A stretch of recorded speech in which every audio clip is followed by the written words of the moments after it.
언제 이렇게 연습을 하셨습니까? 네, 감사합니다. 문화가 다르다는 것은 참 어렵습니다. 다른 문화에 적응하고 또 다른 문화, 살아보지도 않고 또 전혀 알지 못하던 문화에 적응한다는 것이 얼마나 어려운지 모릅니다.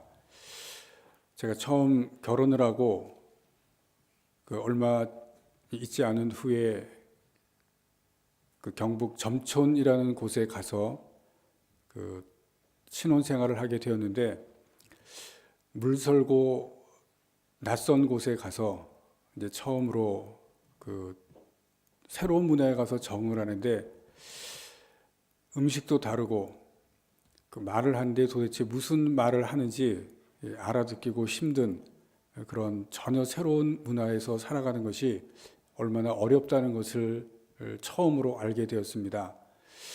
같은 나라에 살면서도 이렇게 말이 다를 수 있구나 한다는 것을 처음으로 알게 되었습니다. 그러다가 몇 년이 지난 후에 그것과는 전혀 다른, 완전히 다른 문화 세계 속에 또 살게 되었습니다. 외국에 가서 살게 된 지방이 아니라 차원이 다른 그런 경험을 하게 되었습니다. 버밍엄에서 집을 마련을 하고 사는데 집에 돌멩이가 날아왔습니다. 우리가 사는 지역에 왜 아시아인이 와서 사느냐는 겁니다. 인종차별이라는 것을 처음으로 당해봤습니다. 너무 황당하고 당황스럽습니다. 내가 내 돈 내고 사는데 왜 돌멩이가 날아올까? 적응하는데 상당히 힘이 들었습니다. 문화가 다르다는 것이 이런 것이로구나. 속이 상하고 억울하지만 상대방이 그렇게 하는데 어쩔 수가 없었습니다. 문화가 다르다는 것이, 또 사는 것이 다르다는 것이 어떠한 것인지 또 경험을 하게 되었고, 또 거기에 적응한다는 것이 이렇게 다르다는 것임을 알게 되었습니다. 오늘 본문 말씀 가운데 예수를 영접한다는 것에 대해서 말씀을 합니다. 예수를 영접한다는 것이 무엇인가? 문자 그대로는 예수를 맞아들인다는 것입니다. 예수님을 마음에 모신다. 12절 말씀해 보시면 영접하는 자에 대해서 설명을 합니다. 그 이름을 믿는 자, 예수를 영접하는 자는 그 이름을 믿는 자다. 이름이라고 하는 것은 이스라엘에서는 단순한 이름이 아니라 인격을 말합니다. 그 사람의 존재를 말합니다. 예수님을 믿는 것은 예수님의 존재, 그의 인격을 그대로 믿고, 그리고 예수님을 나의 구주로 맞아들이는 것을 의미하고 있습니다. 확실하게 구주로 믿는 것을 말합니다. 여러분, 예수님을 영접하셨습니까? 예수님을 영접한다는 것이, 믿는다는 것이 얼마나 어려운 일인지 아십니까? 교회에서 신앙생활하고 교회에 오래 있었기 때문에 우리가 이것을 익숙하게 받아들이고 있고 또 많이 들었지만, 그러나 이것이 사실은 그렇게 쉬운 것이 아니라고 하는 것을 오늘 본문에서 요한은 우리에게 가르쳐 주고 있습니다. 요한이 있었던 그 당시에 이스라엘에서도 그렇고 또 오늘 이 시대에 살고 있는 우리도 그렇습니다. 10절 말씀을 봅니다. 그가 세상에 계셨으며 세상은 그로 말미암아 지은 바 되었으되 세상이 그를 알지 못했다.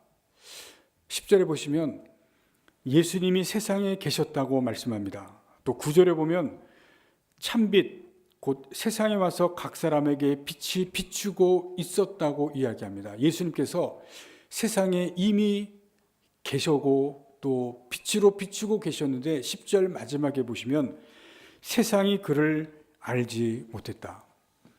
예수님이 육신의 몸을 입고 와서 계시고 빛으로 계셨는데 세상은 알지 못하다고 말씀합니다. 11절 말씀을 봅니다. 자기 땅에 오매 자기 백성이 영접하지 아니했다 말씀합니다. 이스라엘 사람들 자기 백성이라고 말씀하는데 영접하지 않았습니다. 여러분, 이것이 무엇을 보여주고 있는지 아십니까?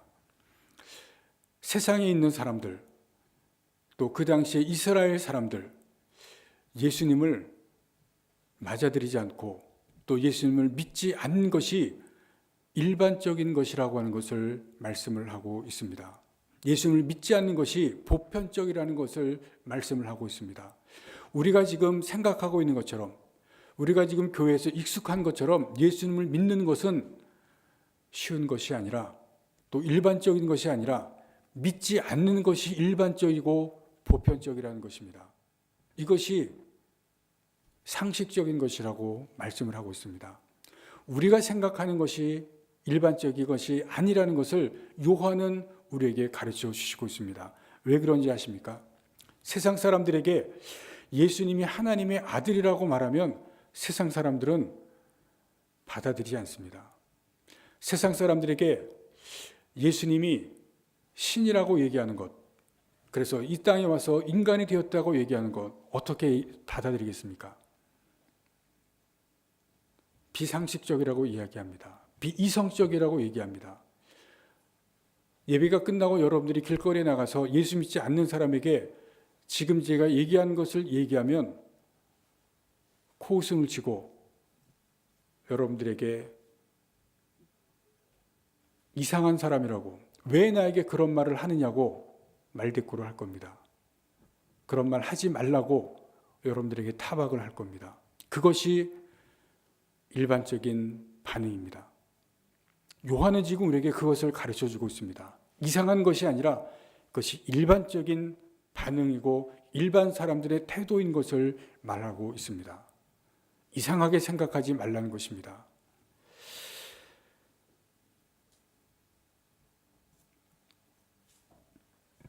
그렇다 그러면 여기서 생각해 볼 것이 있습니다. 예수를 믿는 것, 예수님을 영접하는 것, 이것이 어려운 것이고 그렇게 믿는 사람은 정말로 힘든 것을 한 것이라고 요한은 말씀하고 있습니다. 여러분, 내가 예수를 믿고 내가 예수님을 영접했다면 오늘 이 말씀에 비추어서 이것은 정말 기적과 같은 일이 일어난 겁니다. 세상에서 교회에서 우리가 예수를 믿는 사람들을 많이 만나지만 세상에 나가면 정말 예수를 믿고 예수를 영접하는 그 사람을 찾는 것은 쉽지가 않습니다. 한국에 교회가 많고 예수를 믿는 사람들이 많고 예수를 영접한 사람들이 많은 것 같지만 그렇지가 않습니다.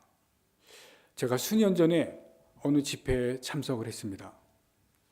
한 2,000명 정도가 모인 것 같습니다. 정확한 숫자가는 모르겠지만 많은 사람들이 모였습니다. 그런데 집회가 끝나고 앞에 계신 분이 예수님을 영접하기로 결심하는 사람은 앞으로 나오라고 얘기했습니다. 사람들이 앞으로 나왔습니다. 제가 두 가지 때문에 충격을 받았습니다.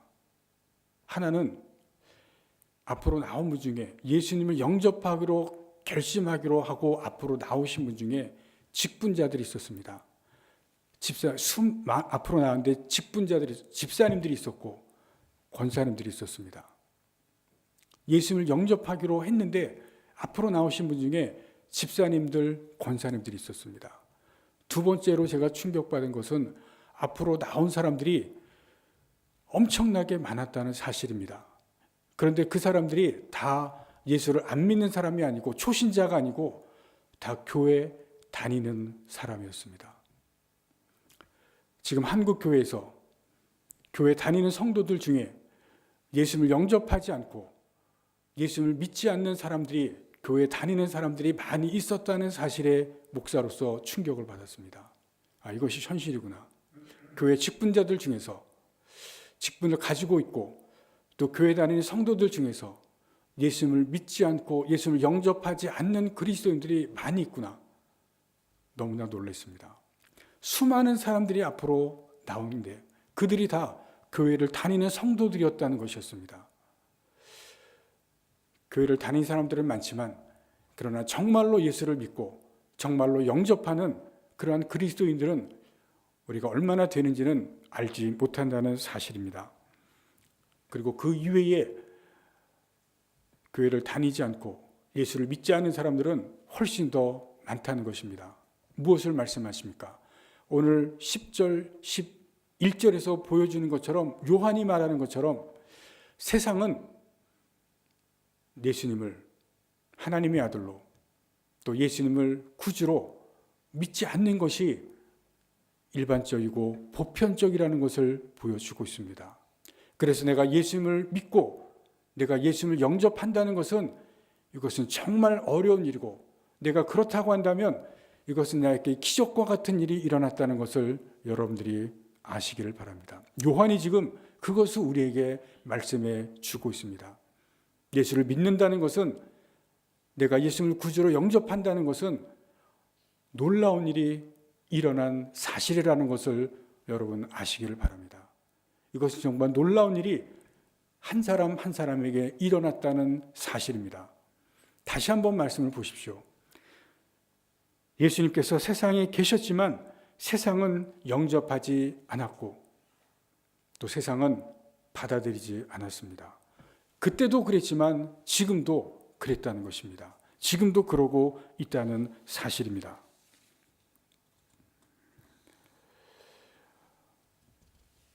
이 한 해에 작년에 창세기를 끝나고 어떤 말씀을 다시 시작해야 될까 기도하는 가운데 하나님께서 저에게 감동을 주셨습니다. 우리 교회가 기초부터 다시 시작해야 되겠다는 그러한 감동이었습니다. 우리 신앙의 기초부터 다시 시작을 해야 되겠다는 그 감동을 주셔서 그래서 요한복음을 시작을 하기로 결심을 했습니다. 그런데 공교롭게도 매일 성경이 이제 1월 달에 주어졌는데 보니까 시작이 요한복음이었습니다. 하나님께서 이 부분에 대해서 확신을 주신 것으로 생각이 되었습니다.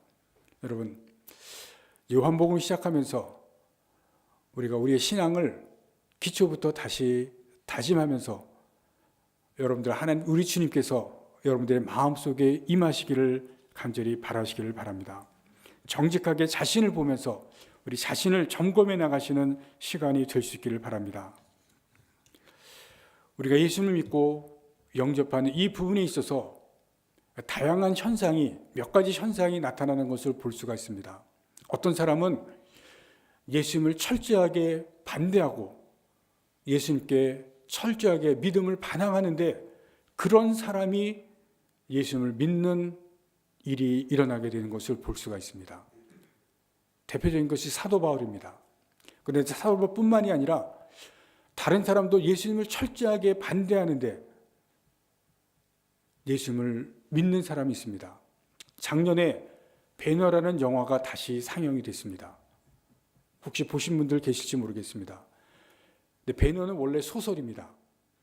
근데 이 소설을 쓴 류 윌리스,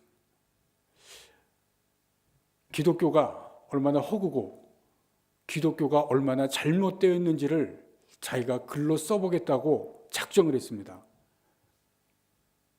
세상 사람들이 이 기독교를 믿고 예수를 믿는데 이게 얼마나 허구고 잘못됐는지를 자기가 한번 글로 써보고 자기가 반드시 그것을 알아보겠다고 사람들에게 알리겠다고 결심을 했습니다. 그렇게 하기 위해서는 내가 성경을 한번 알아야 되겠다. 기독교가 뭔지를 알아보겠다고 성경을 읽기 시작했습니다. 그러다가 거기에서 예수를 만났습니다. 제가 성경을 읽다가 글을 쓰기 위해서 기독교를 반대하는 허구인 것을 알고 하기 위해서 성경을 읽다가 거기에서 예수를 만났습니다. 그리고 쓴 것이 배너라는 소설입니다. 기독교를 반대하는데 기독교를 잘못된 것임을 알기 위해서 성경을 읽다가 거기에서 예수를 이런 일이 일어나는 경우가 있습니다. 그리고 예수 그리스도를 영접합니다. 예수 그리스도를 분명하고 확실하게 믿는 이런 일들이 일어나는 상황이 있습니다. 그런데 어떤 경우에는 이 사람이 정말 예수를 믿으면 좋을 것 같아서 전도를 합니다. 친구에게 예수를 전도하는데 아무리 전도를 해도 예수를 믿지를 않습니다. 또 내가 아는 사람에게 또 우리 가족 중에 예수를 믿도록 전도를 하는데 아무리 전도를 하고 교회를 나가자고 해도 교회도 안 나오고 또 예수를 믿지 않는 사람이 있습니다. 반대의 경우죠. 첫 번째 경우는 예수를 반대하는 사람이 갑자기 변해서 예수를 믿는 경우인데, 이번 경우에는 아무리 전도를 해도 예수를 믿지 않는 경우가 있습니다. 참 희한합니다. 또 다른 경우가 있습니다. 교회 다니자고 하고 또 예수를 믿자고 하는데 너무나 쉽게, 의외로 너무나 쉽게 교회를 나오고 아주 쉽게 예수를 믿는 경우가 있습니다. 이 사람이 어떻게 이렇게 쉽게 예수를 믿지? 본인도 놀랄 정도로 교회 나오자고 하는데 아주 쉽게 나오고 또 너무 쉽게 예수님을 믿고 예수님을 영접하는 그런 사람도 있습니다. 너무나 놀랐습니다. 왜 이런 일이 일어날까? 어떤 사람은 그렇게 강하게 예수님을 반대하고 기독교를 반대하다가 거꾸로져서 예수를 믿고, 어떤 사람은 그렇게 열심히 전도하는데도, 교회 나가자고 하는데도 그렇게 교회를 안 나가고 예수를 안 믿고, 또 어떤 사람은 너무나 쉽게 나오고 예수를 믿고. 왜 이런 일이 일어날까? 여러분 13절 말씀이 이 해답을 줍니다. 13절 말씀을 봅니다. 이는 혈통으로나 육정으로나 사람의 뜻으로 나지 아니하고 오직 하나님께로부터 난 자들이니라. 누가 하나님께로부터 난 자들이냐면 12절 말씀입니다. 영접하는 자, 곧 그 이름을 믿는 자들, 하나님의 자녀. 여러분 예수를 믿고 예수를 영접하고 하나님의 자녀가 되는 것은 사람의 뜻이나 육신으로나 혈통으로 나는 것이 절대로 아니라고 말씀합니다. 사람의 뜻으로 되는 것이 아니라 하나님께서 그렇게 하신다는 것을 말씀을 합니다. 예수 믿고 영접하는 것, 사람의 생각대로 되는 것도 아니고 사람의 뜻으로는 되는 것도 절대로 아닌 것을 말씀을 합니다. 이것은 하나님의 뜻으로 되는 것이고 하나님에 의해서 예수를 믿고 영접하게 되는 것을 말씀을 하고 있습니다. 그래서 어떤 사람은 그렇게 예수님을 반대하다가 바뀌어서 예수를 믿게 되고, 어떤 사람은 그렇게 전도해도 예수를 믿지 않게 되는 것을 말씀합니다. 사람의 뜻으로 되는 것이 아니라 하나님의 뜻으로 되어진 것이고 하나님으로부터 나게 되는 것이기 때문에 그렇습니다. 사람에게 달린 것이 아니라 하나님에게 달린 것이라고 말씀을 하고 있습니다. 교회 안에서도 예수님을 영접하지 못하고 있는 것은 사람의 마음은 사람에게 달린 것이 아니라 하나님에게 달려있기 때문에 그렇습니다. 사람의 마음을 여는 것은 하나님께서 그 마음을 열어주셔야만 예수께서 그 마음속에 들어가는 것이고 예수님을 진짜로 온전히 믿게 되는 것이라고 하는 것을 오늘 13절에서 말씀을 하고 있습니다. 그렇기 때문에 여러분 무엇입니까? 내가 예수를 믿고 영접하는 것은 기적과 같은 일입니다. 여러분 이것은 놀라운 일입니다. 여러분 이것을 분명히 아시기를 바랍니다. 내가 예수를 믿고 영접했다는 이 자체가 엄청난 놀라운 일이라고 하는 것을 여러분들이 분명히 아시기를 바랍니다. 그리고 그때 어떠한 일이 일어납니까? 12절 말씀을 다시 보시면 예수를 믿고 영접하는 자에게는 하나님의 자녀가 되는 권세를 주신다고 말씀합니다. 제가 영국에 있을 때 어떤 한 여자분을 만났습니다. 1960년대 독일의 광부들과 간호사들이 파견이 됐습니다. 이분이 간호사로 파견이 됐습니다. 그리고 거기서 미국 남자를 만나서 결혼을 했습니다. 그리고 임신을 했는데 임신했을 때 이마 쪽에 농이 생기기 시작했습니다. 농이 생기는데 농이 점점점 많아집니다. 머리에 엄청난 고통이 찾아오는데 의사들이 이유를 모릅니다. 희귀병입니다. 점점 농이 쌓여갑니다. 영국 의사가 이야기를 합니다. 만약 아이를 낳으면 아이가 죽든지 당신이 죽든지 아니면 둘 다 죽든지 셋 중에 하나입니다. 아기를 포기하십시오. 아기를 만약에 끝까지 가면 둘 중에 하나가 죽든지 아니면 둘 다 죽든지 그렇게 됩니다. 근데 이 여자분이 하나님께 기도하기 시작했습니다. 기도하고 또 기도하고 계속해서 기도했습니다. 엄청난 머리에 고통이 있는데 그 고통을 찾아가면서 참아가면서 계속해서 기도했습니다. 그리고 아이를 낳았습니다. 기적과 같이 둘 다 무사했습니다. 건강했습니다. 근데 그 아이가 남자아이인데 얼마나 똑똑한지 굉장히 명석했습니다. 그리고 에딘버러 의과대학에 입학했습니다. 그리고 거기에서 저하고 만났습니다. 그래서 그 여자분, 그 어머니를 같이 만나게 되었습니다. 그 옛날 얘기를 제가 들은 겁니다. 그런데 둘째 그 아이를 낳고 머리가 이것이 다 없어지고 기적과 같이 다 나은 것입니다. 두 번째 아이를 임신했습니다. 그런데 두 번째 아이를 임신했을 때 또 똑같은 병이 찾아왔습니다. 머리에 또 농이 생기고 또 머리가 깨어질 듯이 고통이 찾아왔습니다. 어떻게 했겠습니까? 또 기도했습니다. 의사가 똑같은 얘기합니다. 이번에는 이 아이를 낳으면 또 진짜 아이가 죽든지 당신이 죽든지 그렇게 됐는데 어머니는 또 기도합니다. 10달 동안 계속해서 기도해서 아이를 낳습니다. 이번에도 기적과 같이 둘 다 건강하게 출산을 했습니다. 그런데 시간이 지났는데 아이가 듣지를 못합니다. 귀머거립니다. 시간이 좀 지났는데 아이가 말을 못합니다. 농합니다. 장애합니다. 우리가 그 집에 가서 그 딸을 처음 만났을 때 저희 애가 7살이었습니다. 7살 정도 됐습니다.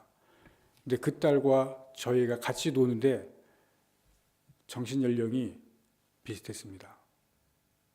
지적 능력도 떨어진 겁니다. 말도 안 들리고 또 말도 못하고 또 정신적으로도 지능이 한참 떨어졌습니다. 그런데 이 어머니가 그 아이를 어떻게 했겠습니까?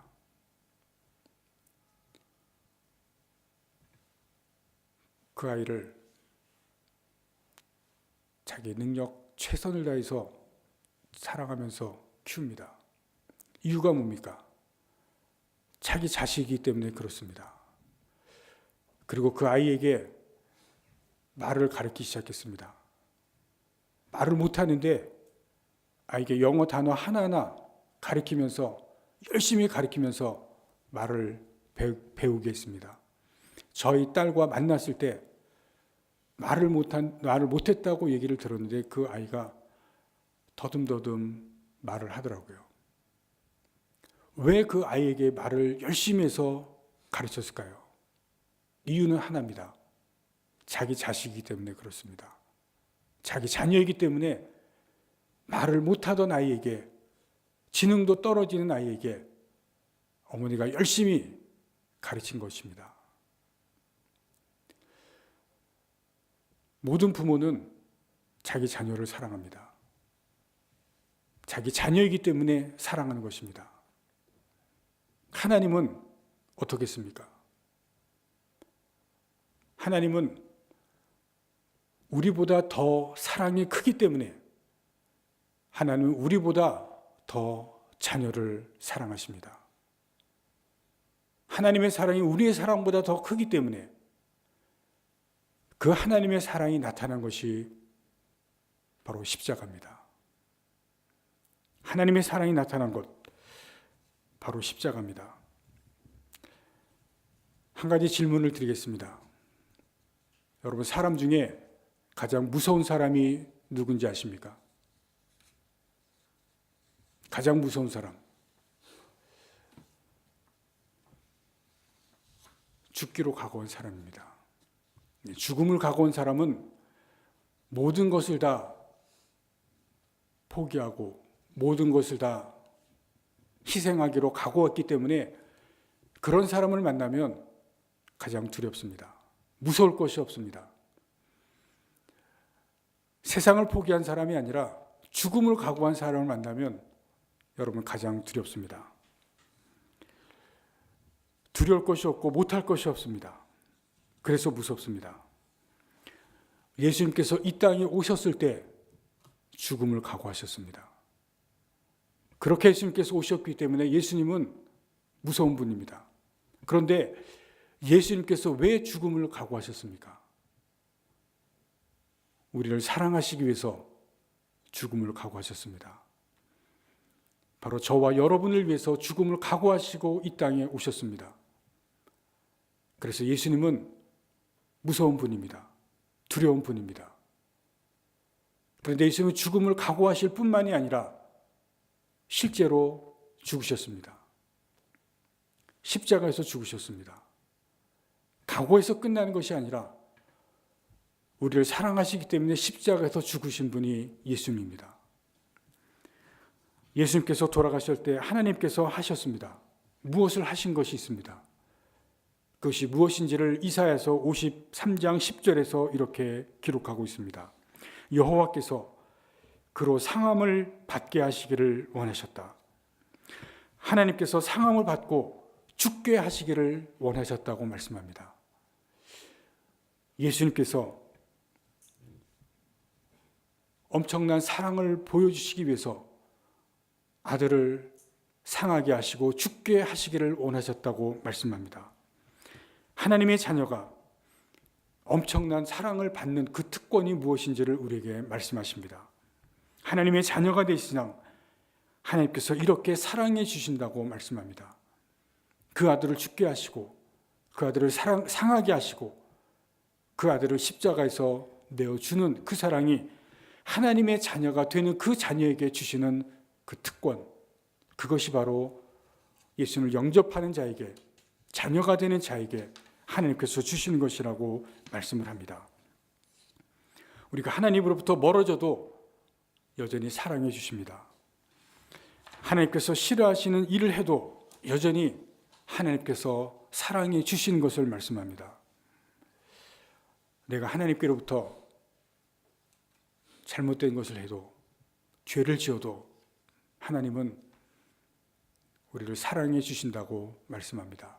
왜냐하면 자녀이기 때문에, 그 자녀에게 주권을 주셨기 때문에, 그래서 사랑해 주신다는 것을 말씀을 합니다.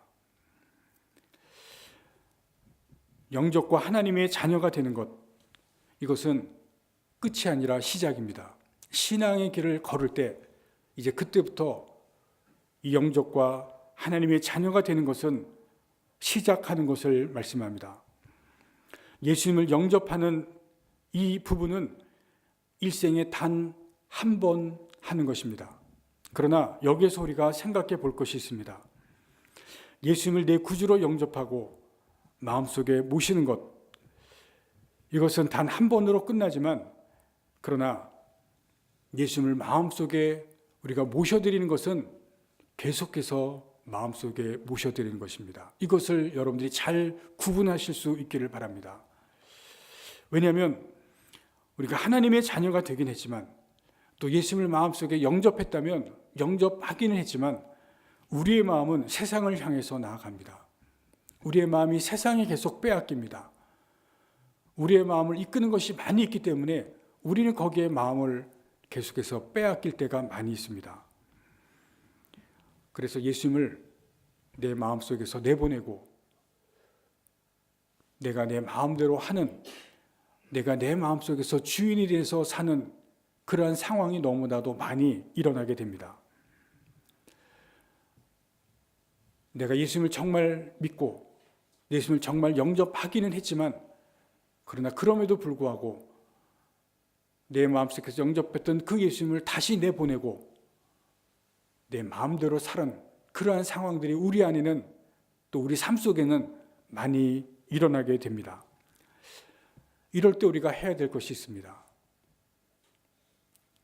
예수님을 다시 우리 마음에 모시는 겁니다. 내 마음을 다시 점검하고 내 상황을 다시 점검하고 내가 예수님을 내 마음속에서 내보냈다면, 내가 내 마음속에 예수님이 안 계시다면, 내가 전에 예수님을 영접하고 내 마음속에 모시긴 했지만 그렇지 않다면 다시 내 마음속에 예수님을 모셔드리는 것입니다. 우리 2008년은 저에게 특별한 해였습니다. 제가 분당에서 모든 일을 다 내려놓고 1년 동안 집에서 쉬었습니다. 근데 그게 제가 제 자신을 돌아보면서 내 마음속에 목사지만 예수님이 없는 것을 보았습니다. 예수님이 안 계시고 예수님이 내 마음속에 없고 제가 침대에서 내려와서 무릎을 꿇고 예수님이 내 마음속에 다시 오시도록 기도했습니다. 다시 오시고 다시 내 마음속에 모셔드리도록 간절히 기도하고 그리고 내 마음속에 찾아와셔서 다시 내 마음속에 오셔서 다시 나의 주인이 되어 주시길 위해서 기도했습니다. 2008년은 저의 인생을 바꾸는 한 해였습니다. 과거에 예수님을 영접했지만 그러나 예수님이 내 마음속에서 다시 나가도록 했고 그리고 내 마음대로 또 내가 주인이 돼서 사는 그러한 내 자신의 모습을 발견을 했습니다. 여러분, 그렇다 그러면 다시 예수님을 내 마음속에 모셔야 됩니다. 예수님이 계셔야 할 그 자리에 다시 예수님이 오시도록 해야 됩니다. 2017년이 시작이 되었습니다. 여러분 자신을 점검해 보시기 바랍니다. 내 마음속에는 예수님이 계신가? 예수님을 영접하지 않았다 그러면 이 말씀처럼 예수님을 영접하시기를 바랍니다. 예수님을 영접했는데 내 마음속에 예수님이 안 계시다 그러면 다시 예수님을 모시기를 바랍니다.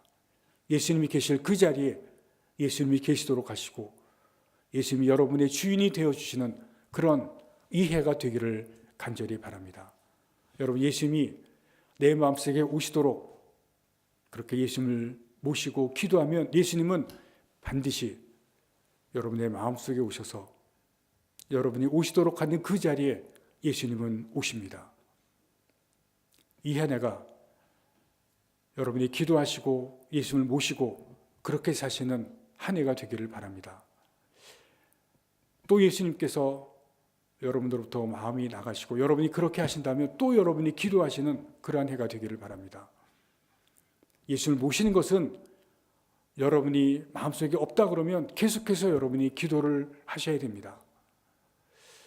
이 부분은 이제 위례소망교회에서 계속해서 제가 여러분에게 말씀을 드리고 이것이 어떠한 삶인지를 우리가 함께 계속해서 나누게 될 것입니다. 여러분 그렇게 하셔서 여러분 예수님께서 여러분이 마음속에 오셔서 여러분들이 함께하는 그러한 삶을 사는 귀한 우리 성도들이 되실 수 있기를 간절히 바랍니다. 기도하시겠습니다.